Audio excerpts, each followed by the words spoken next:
Having to breathe the same air as an uneducated idiot in the morning is going to ruin my job for the rest of the day.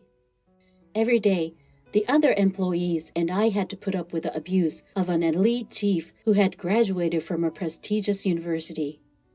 One day, when I couldn't put up with her anymore and countered, she said, "You should notify your bosses or something. I am one of the elite. Nobody's going to listen to a dropout like you." The chief looked completely victorious. However, one word from the president who passed by changed her attitude completely. "Hello, my name is Daniel Smith. I got a job as a sales at a subsidiary of a certain company right after graduating from high school. My father was injured in a traffic accident with a motorcycle and could no longer work properly, so I worked after high school instead of going to college. I got a job at this company through my father's introduction to support my family instead of my father. This company's employees got along well with each other, and it was a pleasure to work there. My boss is nice and my colleagues are easy to get along with, so I don't have to worry too much about work. However, I'm feeling a little down today." "Hey Smith, isn't the meeting you're having today with the head office?" "Yeah, it is." "Seriously? Then that person must be coming here, right? I should have taken the payday off." "You don't deal with her directly, so don't say anything about it. I'm more depressed in the morning." "Because that person," said the colleague. When the colleague was about to continue the conversation, "Hey, why were no employees at the entrance? They were expecting me, and this is how they reacted?" According to the colleague, "See, best of luck, Smith." "Oh, hey!" The colleague muttered something and then dashed away from there. "You'll remember that traitor." The owner of the voice glared at me, getting left behind. There is really only a bunch of unkind people in this place. It annoys me that I have to go out of my way to speak with these people. Please accept my apologies. I wasn't expecting you to arrive so early. She is the manager Jones, who travels from the headquarters on a regular basis for meetings, etc. She graduated from prestigious university, and as such, she was hired as a mid-career executive candidate. On the other hand, she was arrogant and made fun of the subsidiary's employees. Whatever, they are all, as usual, uneducated and inept. You make even me look like an idiot. I need to get out of here as soon as possible, so please begin the meeting. Could you please wait a little longer until one more person in charge arrives? He's already on his way. What? You're going to keep me waiting?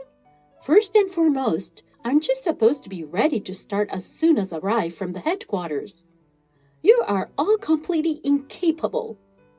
I'm so sorry. You arrived 20 minutes earlier than expected, but you are unreasonable. I want to talk back to her, but the person I was speaking with was from the head office, and she was an elite, recognized by the head office. I'm not sure what the company will do if I go against her. We complained to each other at the subsidiary company, but in the end, we never oppose them and always endure.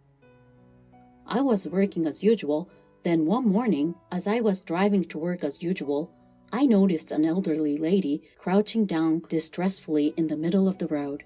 It should have been an emergency, but the people around me didn't want to get involved or didn't know what to do, so they pretended not to notice her and walked past her. "Are you okay, Granny?" I dashed over to her and called out, but the old lady was not responding because her breathing was labored and she was unable to speak properly. "I'm going to call an ambulance right away." I pulled out my phone and dialed 911. We all went to the hospital together when the ambulance arrived.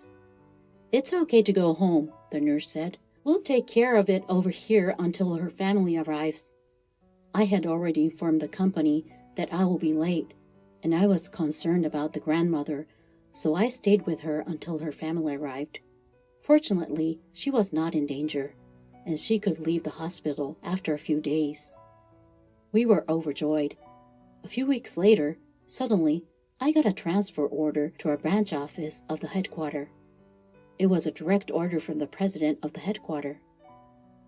I I was debating whether I should go to the main office, but my colleague said, "It's proof that your effort has been noticed. Go ahead and give it your all." They encouraged me, and I decided to transfer. My first day at the headquarters was hectic.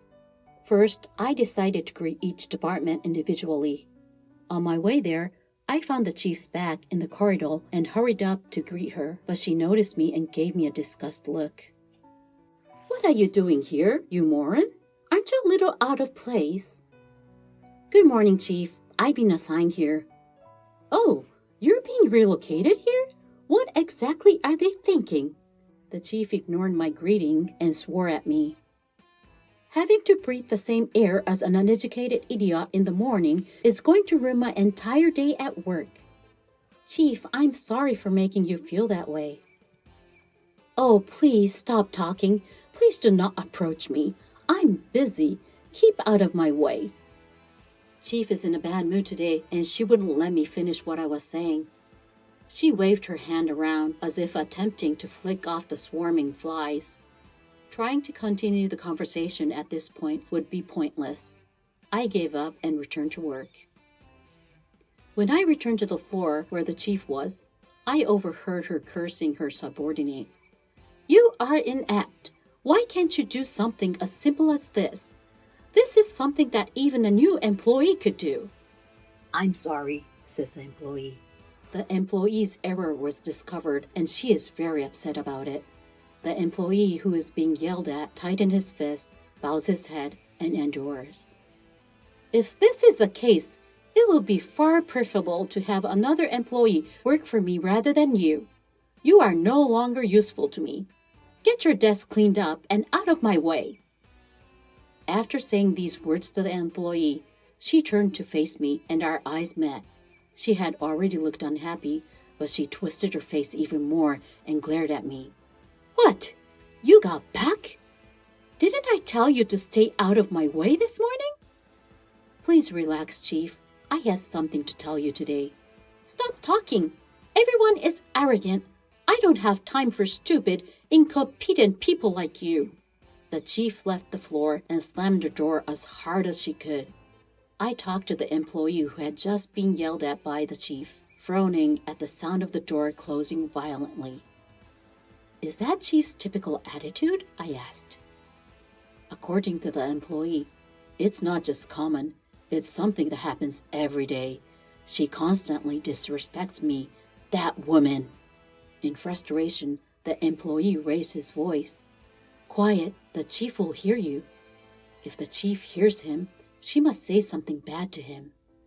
I did everything I could to calm him down. "I've been enduring this for a long time, but I can't take it anymore," the employee said. The employee stumbled towards his desk and pulled a white envelope from a drawer. "Don't tell me this is a resignation letter," I said. According to the employee, yes, it's something I've been considering for a while. My previous workplace was more peaceful, and each day was fulfilling and enjoyable. But since the chief has arrived, this place has changed into hell. He rubbed his desk sadly. On his desk, there were numerous documents and notes. He must have liked his job and worked tirelessly. "I understand how you feel, but don't you feel frustrated that all of your hard work has been squandered by only a chief?" "Of course, it's aggravating. I'm aware of how hard I've worked here. I've been at this job longer than she has, and I've done my best. But this is..." I can feel his frustration and sadness, which is nowhere for it to go. Chief says thinking like that, but there must be employees who trust and rely on you. Why don't you stay a little longer for those people? Even if you just say a little more. "Don't worry, I'll handle it. It is not you who should quit." "What? What exactly do you mean?" I went to the chief, leaving the questioning employee behind. We cannot have any more employees who are mistreated like him. That is why I have come here. I quickly followed the chief and found her in the break room drinking tea. "Chief, may I?" I asked. The chief noticed me and looked broken-hearted. "Are you still here?" You're as persistent as a fly. I'm taking a break. Please leave me. The chief looked tired, possibly because she had just raised her voice. I pushed myself to say to her, Chief, I will conduct a thorough investigation into your harsh words and actions towards our employees. You may be subjected to appropriate measures based on the results. My abrupt words stunned the chief. What are you talking about? Have you started playing hero to cover for that incompetence? No, I'm not. Why don't you go tell your bosses about it? I am an elite. You should know that I have the support of my superiors. Nobody will listen to drop out like you from the subsidiary. The chief exudes triumph and laughs hysterically.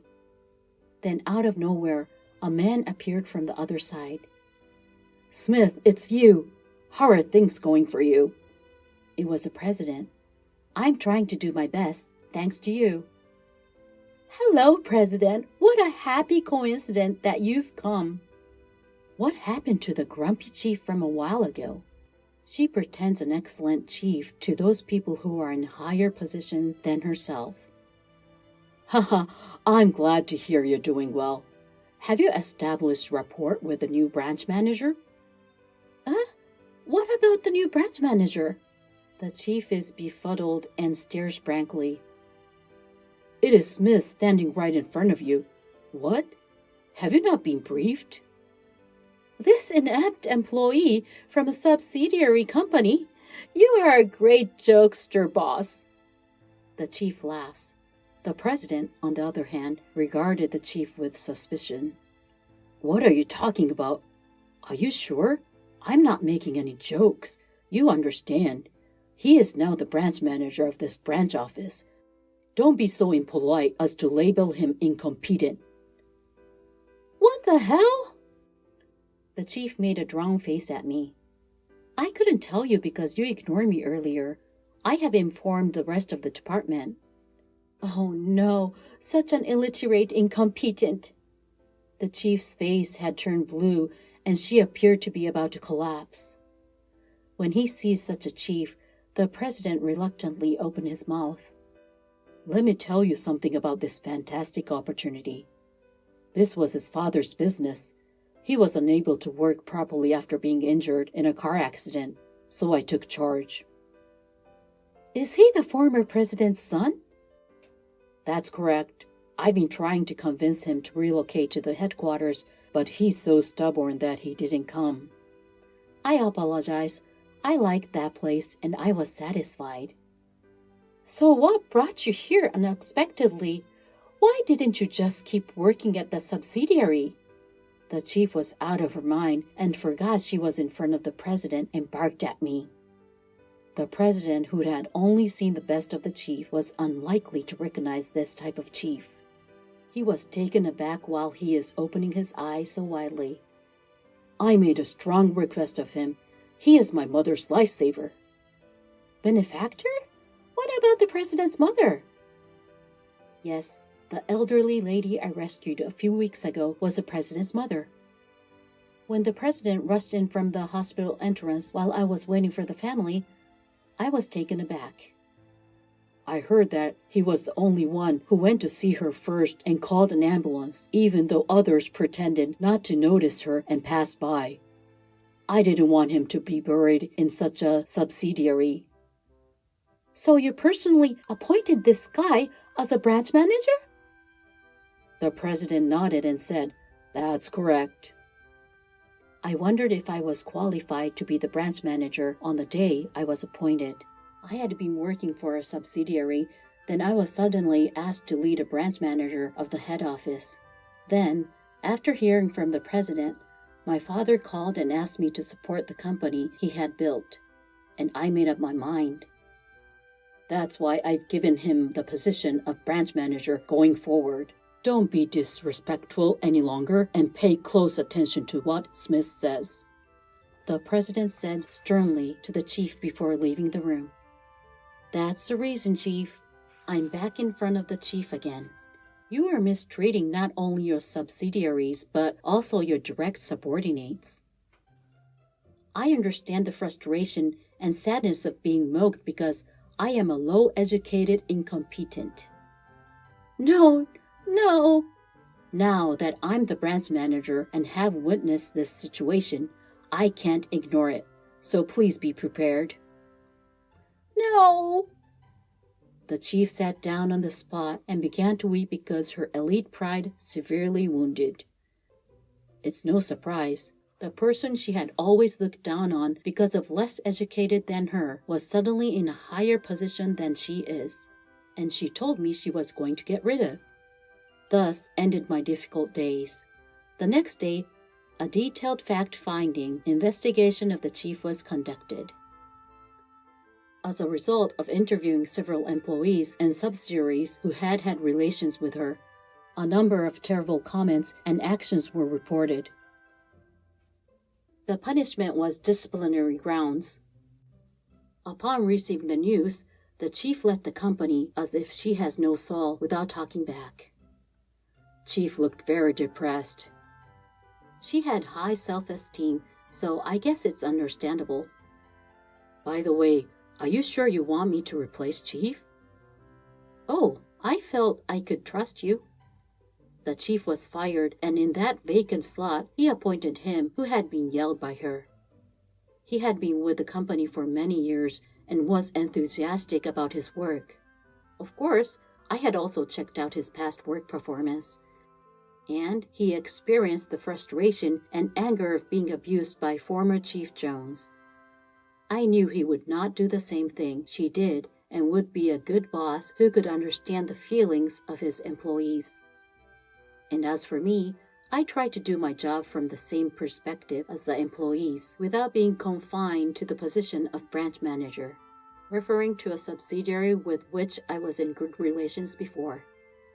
I interviewed each employee on a regular basis and asked for their opinions. I also held study sessions for employees in higher positions on how to lead and tried to deal with employees as much as possible. Thanks to these efforts, the atmosphere of the company gradually improved, and it became a good place to work, reminding me of the subsidiary where I used to work. Well, Smith, I'm sorry about Jones, but thanks to you, this company is doing very well. Oh, I'm afraid. At a later date, I was called into the president's office for coffee. He wanted to talk to me about recent workplace. I am getting old. Eventually, I'd like Smith to succeed me. Ha ha ha. With all due respect, Mr. President, I don't see myself becoming president. What? Why do you refuse? Your father would want the same thing. I want to be on the same side as the employees, supporting this company together from the same perspective, and being involved with the customers. It will be very difficult to do that once I become president, won't it? The president scowled at my words and then laughed. Ha ha ha, you really are a funny guy. Normally, you would be happy to accept the offer. Am I an eccentric? No, that's fine. That's exactly the kind of Smith I'm looking for. The president tapped me on the shoulder a little harder. You have a meeting soon, don't you? Go work hard.